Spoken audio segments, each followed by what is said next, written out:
এই যে মুড়ি মাখানো চলতিছে। তো আমি বাজার করে নিয়ে আসলাম। এই যে দেখেন মুড়ি, তারপরে এখানে না খাইছি খাইছি খাবো না আছে আছে। এই যে বেগুনি, বোট, এগুলো আমি বাজার করে নিয়ে আসলাম। তো এখন মুড়ি মাখানো হবে।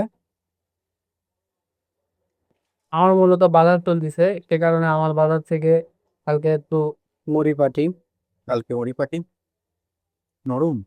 নরম আরে আসলে বাটফারি করলো মানে মুড়ি মাখানোর ক্ষেত্রে এটাই সব থেকে 50% টেস্ট বাড়ায় দেয়। এটাই, এটা না দিলে মুড়ি মাখার যে আসল টেস্ট সেটা পাবেন না। কি আন্তরে পাগলায় কি আন্তরে তো ও আজকে তো নতুন কিছু, আজকে লেবুর রস যাচ্ছে মুড়ি মাখা। কি কই এর কাম নাকি? সবই আছে। আর ওই মুড়ি তো নরম হয়ে যাবে। হবে না, আমি মাখাচ্ছি মইটা একটু কলেক্ট তো আবি আমার ছ ওয়াজ করা দরকার। না ঠিক আছে বলতে লিখে দিতাম। চিবে দাস নরম এসি পথর ফানো শুনাম তো যাই না তো নরমান কারণে তেল নিয়ে আমাকে দাও। দিবাত কো সরিষার তেল আছে? না সরিষার তেল নাই আমার গুলো শেষ হয়ে গেছে। আমিও তো খাঁটি সরিষার তেল দিতে যাচ্ছেন না? ঠিক আছে, খাঁটি সরিষার তেল ওটা রাকিব ভাই ছিল, ভাই আমাকে দিয়েছে। দেন না দেন না, দিশাম ভাই দেওয়া হবে না। ঠিক আছে, দিশাম ভাই তেল দিচ্ছেন, এই দিন আসলো। আপনার কেন নিয়ম হয়ে যাবে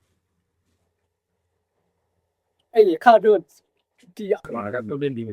এই যে আমাদের মুড়ির মুড়ি মাখানো শুরু হয়ে গেছে অলরেডি। চিনি ওটা, যে চিনিও ঢালে দেয়। আমার তো মনে হচ্ছে একটু তেল কম হয়ে গেছে। ঠিক আছে, সব দেটা আগে যে যা তুই তেলের আবার বোতল কিনে নিয়ে আসিস। তুই বাড়ির থেকে বেশি করে তেল নিয়ে আসলো তো কি লাগে তো বলে তেলের ঘানি আছে ধর এই বাড়ি। আমার তেল ঠান্ডা কেন? আমার মেশিন থেকে তেল বের হয়। মেশিনে তেল বের হয়, লাইসে লাগে বলে তেল ছিল। আর করে দাও মুড়ি, আর করে দাও। ওইটা তো নাই মানে কি মুড়ি দাও আর করে দাও। আর দেন না দেন এত মুড়ি খাবে কে? আর দেন না, আর দেন আরে ভাই এত মুড়ি খাবে নি ওই পাপ নেই না।